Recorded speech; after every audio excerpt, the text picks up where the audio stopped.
основные усилия необходимо сосредоточить на создании и реформировании инфраструктуры безопасного цивилизованного отдыха населения на водных объектах, на оборудовании мест массового отдыха, развертывании сезонных спасательных постов, обучении плаванию населения и прежде всего детей, заблаговременном осуществлении мер, направленных на предупреждение и уменьшение рисков гибели и травматизма людей на воде.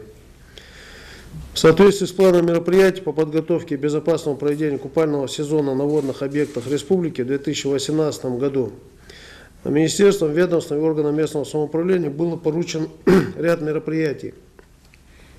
Основными из них являются определение мест массового отдыха людей на водных объектах республики и назначение ответственных лиц за состояние безопасности на воде. К началу купального сезона было необходимо оборудовать места массового отдыха населения, 5 мест всего по республике. Мы должны увидеть результат.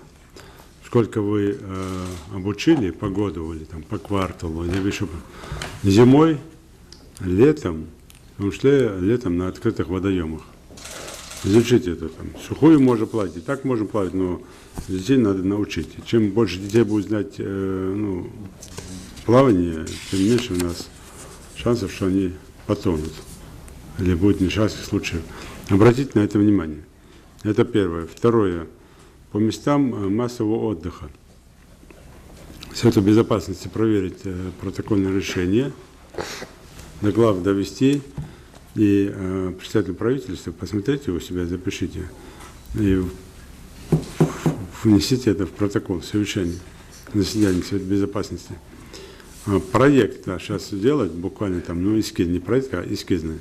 Взять один пруд, Малгобекский, это Карабулакский, и просто сделайте там, все должностные лица там должны поработать, в том числе и фонд поддержки малого и среднего предпринимателя, Министерство экономики.